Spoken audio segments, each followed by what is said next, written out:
찬송가 406장 부르시겠습니다. 찬송가 406장입니다.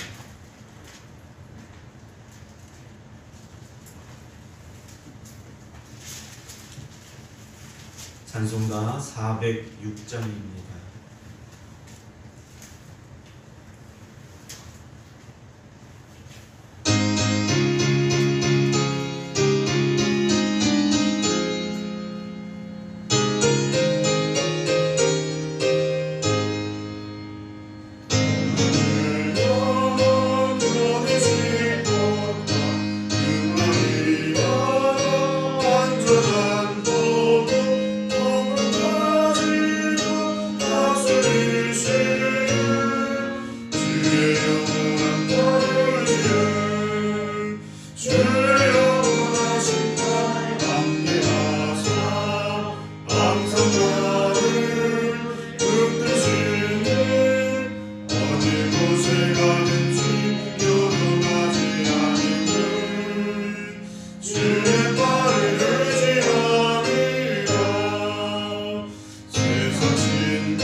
하나님께서 주시는 말씀 누가복음 8장 19절부터 25절 말씀입니다. 누가복음 8장 19절부터 25절 말씀입니다.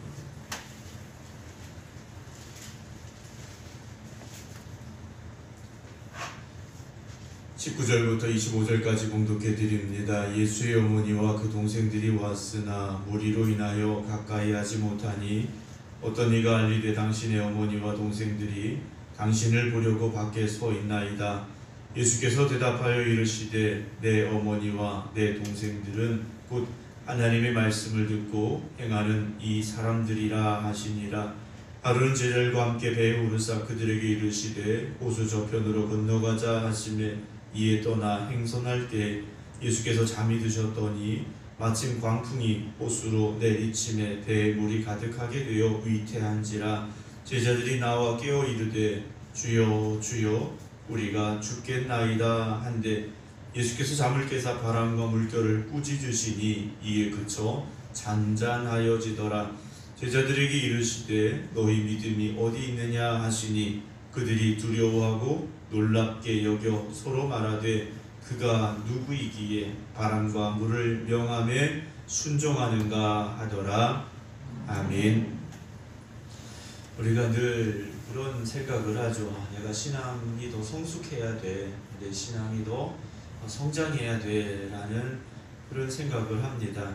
우리가 신앙이 성숙한다라는 것, 또 우리의 신앙이 성장한다라는 것, 어떤 의미겠는가? 결국은 예수님을 닮아가는 우리의 삶이 되어져야 된다는 거죠. 예수님을 닮아가는 것, 그게 우리의 신앙이 성숙해가는 것, 또 신앙이 성장해가는 과정이라고 말할 수 있을 겁니다. 우리가 누군가를 닮기를 원한다면 항상 그 닮고자 하는 대상을 생각하고 가까이 해야 되고, 어떻게 해야 내가 그 사람을 좀 닮아갈 수 있을까 늘 마음속에 담고 있어야 됩니다. 그렇지 않으면 내가 닮고자 하는 그 사람을 닮아갈 수가 없죠.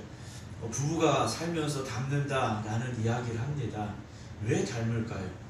계속 같이 있기 때문에 나도 모르게 닮아가게 된다는 거죠. 우리가 예수님을 닮아간다는 것, 그런 의미겠죠. 내가 정말 예수님과 하루 24시간 동행하는 삶을 산다면 우린 예수님을 닮아갈 수밖에 없습니다. 그런데 우리가 내 자신을 돌아보아도 하루 중에 내가 정말 예수님과 동행하는 시간이 얼마나 될까 하는 거죠. 내가 예수님과 동행하는 시간이 짧으면 짧을수록 예수님 닮기는 더욱 힘들어진다는 겁니다. 그러나 내가 예수님과 동행하는 시간이 점점 늘어간다면 우리는 예수님을 닮아가는 사람이 될 그런 여지가 많은 사람이라는 거죠. 특별히 오늘 새벽에 깨어있는 여러분, 주님을 닮아가는 이 시간 되시고 오늘 이 하루도 주님과 동행하는 하루가 되시기를 주님의 이름으로 축원합니다. 오늘 19절에 보면 예수님의 어머니와 동생들이 예수님을 찾아왔습니다. 어머니 마리아와 예수님의 동생들이 예수님을 찾아왔는데 왜 왔을까 생각해 봅니다. 왜 왔을까? 아마도 예수님이 집을 떠나서 이런저런 일을 한다라는 소식이 들려왔겠죠. 그 소문들이 들려왔을 겁니다. 예수님 도대체 어떻게 지내실까? 육신의 형이고 오빠이고 그럴 수 있겠지 않습니까? 또 마리아 입장에서 보면 아들이고 여러 가지로 궁금하고 걱정스러운 상황이었을 겁니다. 어쨌든 예수님을 찾아왔는데 무리로 인하여 가까이 가지 못하는 상황이 됐습니다. 그러니까 예수님 곁에는 사람들이 이렇게 늘 많이 모여 있었던 것 같습니다. 그래서 예수님의 어머니조차도, 예수님의 형제들조차도 예수님 곁에 가까이 가지 못하는 그런 상황이었다라는 거죠. 그러니까 비집고 들어갈 틈이 없었다라는 겁니다. 그때 20절에 어떤 사람이 예수님께 전합니다. 소식을 전합니다. 당신의 어머니와 동생들이 당신을 보려고 밖에 서 있습니다. 그래요. 당신을 보려고 밖에 서 있습니다. 라고 말하죠. 근데 우리가 성경을 읽다 보면요, 무리가 꽉 차 있음에도 불구하고 어쨌든 예수님을 만나려고 그 틈을 비집고 또는 천장을 뚫고서라도 나왔던 사람들을 보게 된다는 거죠. 오늘 우리가 예수님을 만나고 싶다면 어떻게 될까요? 저 문 밖에 서서 내가 왔으니까 예수님께 좀 알려주세요. 이런 믿음이 아니라 수많은 사람들이 내 앞을 가로막고 있지만 정말 내가 뛰어넘지 못할 문제가 내 앞에 놓여 있지만 그럼에도 불구하고 나는 예수님 만나야 되겠습니다라는 간절함을 가지고 예수님 앞에 나아갈 수 있는 그런 열심이 우리에게 있어야 됩니다. 가끔 이제 보면 교회 잘 안 나오시는 분들이 있어요. 뭐 개인적으로 신앙이 약해지셨거나 또는 어떤 문제가 있는 분들이 있는데 어떤 문제가 생겼을 때 그 문제 때문에 오히려 교회 안 나오시는 분들을 보면 제가 너무 속상합니다. 문제가 있으면 그 문제를 해결하시는 하나님을 바라보면서 문제를 뛰어넘어서 주님 앞에 나와야 되는데 목사님 제가 요즘 문제가 있어서 문제가 해결되면 교회 갈게 이렇게 말씀하시는 분들을 보면 너무 속상해요. 우리 앞을 가로막는 어떤 문제가 있어도 어떤 난관이 찾아와도 그걸 뛰어넘어서 우리가 주님 앞에 갈 수 있어야 되죠. 그때 예수님께서 참 유명한 말씀을 한 가지 하십니다. 21절에 예수님이 대답을 하십니다. 그럼 길을 터서 좀 모시고 와라 이러지 않았어요. 내 어머니와 내 동생들은 누구이냐? 곧 하나님의 말씀을 듣고 행하는 이 사람들이다 라고 말씀하십니다. 예수님의 가족이 누구인가? 한 집에 살고 같은 식탁에서 밥을 먹는 사람들이 아니라 뭐 같은 호적에 올라가 있는 사람이 아니라 누구라고 말씀하십니까? 하나님의 말씀을 듣고 행하는 사람들이라는 거죠. 오늘 여러분들이 그리고 제가 하나님의 말씀을 듣고 행하는 삶이 된다면 예수님의 가족이라는 거죠. 우리가 예수의 말씀을 듣고 오늘 하나님 말씀 듣고 그 말씀의 길과 진리와 생명이 되고 능력이 됨을 고백하면서 끝까지 순종하며 나간다면 우린 예수님의 가족이 될 수 있다는 거죠. 오늘도 주님 안에서 우리가 한 형제요 한 자매라고 말할 수 있는 이유가 거기에 있다는 거죠. 우리는 생각교회 같이 다니니까 한 형제고 한 자매야. 겉으로 보여지는 건 그럴 수 있지만 조금 더 깊이 생각해 보면 우리가 하나님의 말씀을 듣고 행하는 사람들이 되어져야 된다는 거죠. 그래서 교회는 말씀이 역사하는 교회가 되어져야 됩니다. 말씀이 어떻게 역사가 일어납니까? 순종하는 사람을 통해서 말씀대로 살아가는 사람을 통해서 말씀의 능력이 나타나게 된다는 거죠. 22절 봅니다. 하루는 제자들과 함께 예수님 배를 타고 갈릴리 호수 건너편으로 가시게 됩니다. 이걸 누가 가자고 하셨느냐? 예수님이 가자고 하셨어요. 호수 저편으로 건너가자. 예수님께서 가자 하신 겁니다. 자, 예수님이 가자고 하신 길이에요. 그 길이 어떨까요? 평안하고 기쁨 있고 즐겁고 이런 길이 되어져야 되죠. 우리는 그 길을 원합니다. 그런데 25절 보면 행선할 때 배를 타고 가는데 예수님께서 잠이 드셨습니다. 예수님이 잠이 드셨는데 갑자기 광풍이 호수로 내리쳤다라고 되어 있습니다. 갈릴리 호수는 지면보다 더 낮습니다. 우리가 흔히 말하는 해수면보다 훨씬 낮습니다. 뭐 어떤 연구의 조사 결과에 한 300m가 우리 보통 해수면보다 더 낮다고 말하는데 주변에 또 높은 산도 있고 또 광야도 있고 이렇기 때문에 뜨거운 바람, 찬바람이 만나면서 갑작스럽게 이 파도가 일어칠 때가 있는데요. 마침 그 상황이었던 것 같습니다. 광풍이 호수로 내리쳤다라는 이 표현이 바로 그런 표현인데 배에 물이 가득하게 되어 위태하게 됐다 그랬습니다. 그 조그만 배들이 물이 넘쳐서 위태하게 됐다라는 거죠. 그때 제자들의 표현을 보면 예수님 막 깨웠습니다. 주여 주여 우리가 죽겠나이다 그래요. 여기 보면 베드로도 있을 테고요, 야고보도 있을 테고요, 그 바다에서 잔뼈가 굵은 사람들이 있었다라는 겁니다. 이들이 어떻게든 해보려고 했겠죠. 배를 좀 안전하게 빨리 이 풍랑 가운데 지나가게 해보려고 최선을 다했을 거라는 겁니다. 근데 안 됐습니다. 노력했는데 안 된 거예요.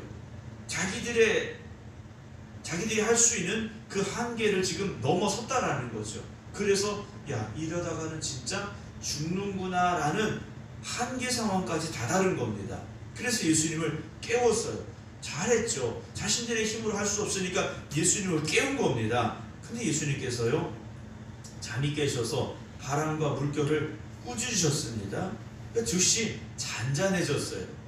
그러면서 제자들에게 말씀하시죠. 야, 너희 믿음이 어디 있니? 물어보십니다. 너희 믿음이 어디 있니? 물어보십니다. 제자들은 할 수 있는 거 다 하다가 결국 안 돼서 예수님 깨웠고 예수님이 바람과 물결을 잔잔하게 하셨는데 무엇이 문제일까라는 거죠. 무엇이 문제일까? 이스라엘 백성들이 출애굽할 때 하나님께서 그들을 홍해바다 앞에 데려다 놓으셨습니다. 그런데 앞에는 바다고 뒤에는 애굽의 군대가 쫓아오고 있는 그런 상황입니다. 이들이 원망하고 불평하고 난리가 났습니다. 근데 모세가 뭐라고 말합니까? 두려워하지 말고 가만히 서서 하나님이 어떻게 하시는가 좀 봐라 라고 말하죠. 안절부절하지 말고 하나님이 어떻게 하시는지를 보라는 거죠. 오늘 제자들에게 부족했던 것이 무엇이겠습니까? 이 배에 예수님이 함께 하시는데, 이 배에 예수님이 함께 하시는데 그깟 풍랑과 파도가 이 배를 집어삼킬 수 있을까? 아니야. 큰 믿음이 없었다라는 거죠. 오늘 우리가 처음에 말씀드렸듯이 예수님과 동행하는 삶을 살고 있다면 아무리 세상의 거센 풍랑이 나를 집어삼키려고 달려든다 할지라도 우리는 담대할 수 있어야 됩니다. 주님이 내 안에 함께 하시다면 저 풍랑이, 저 문제가, 저 어려움이 나를 쓰러뜨리지 못해 나는 담대함이 있어야 된다는 거죠. 다윗이 푸른 초장 쉴만한 물가 그것만 말한 게 아니지 않습니까? 사망의 음침한 골짜기도 고백했더라는 거예요. 그런데 누가 함께 하십니까? 하나님이 함께 하신다라는 거죠. 하나님이 나의 목자가 되신다라는 겁니다. 오늘도 세상 살기 참 어려울 것 같습니다. 힘들 것 같습니다. 어떡합니까? 방법은 딱 하나죠. 주님과 동행하시기 바랍니다. 그리고 주님이 나와 함께 하시니 세상이 나를 어찌할 수 없다라는 그 믿음의 담대함을 가지시기 바랍니다. 제자들이 예수님을 두려워하고 놀랍게 여겨 서로 말합니다. 그가 누구이기에 바람과 물을 명하며 순종하는가 하더라 그래요. 바람과 물을 명하여 잔잔하게 하실 수 있는 분은 창조주 하나님밖에 없습니다. 그 하나님께서 오늘도 여러분들과 동행하심을 믿으시기 바랍니다. 그래서 세상의 모든 두려움과 걱정과 염려를 이겨내시고 믿음으로 승리하는 오늘 이 하루가 되시기를 주님의 이름으로 축원합니다. 기도하겠습니다. 우리가 살아가는 매일매일의 삶을 우리가 믿음의 담대함을 가지고 살아가야 하지만 여전히 우리는 바람을 보고 물결을 봅니다. 나에게 찾아오는 문제를 바라보게 됩니다. 오늘 우리가 다시 한번 깨닫게 하시고 창조주 하나님을 바라보며 나를 위해 십자가에 달려 죽으시기까지 나를 사랑하신 예수 그리스도를 바라볼 수 있는 저희들이 되게 하여 주시옵소서. 그래서 오늘도 우리에게 찾아오는 문제 앞에서 우리가 담대하게 맞서서 주님이 나와 함께 하십니다. 주님이 나의 힘이십니다. 주님이 나의 능력이 되십니다. 고백할 수 있는 저희들 되게 하여 주시옵소서. 그래서 오늘도 이 하루가 믿음으로 승리하는 하루 되기를 원하오니 오늘도 깨어 주님 앞에 기도드리는 모든 성도들의 삶이 주님과 동행하는 삶, 주님이 함께하여 주시는 삶, 주님이 주시는 승리를 누릴 수 있는 복된 하루가 되게 하여 주시옵소서. 이제는 우리 주 예수 그리스도의 은혜와 아버지 하나님의 진하신 사랑하심과 성령님의 감동 감화 역사하심이 오늘도 주님과 동행하는 하루 되기를 원합니다. 주님 나와 함께하여 주시옵소서. 고백하며 기도드리는 모든 성도들 위해 이제부터 영원토록 함께하시기를 간절히 축원하옵나이다. 아멘.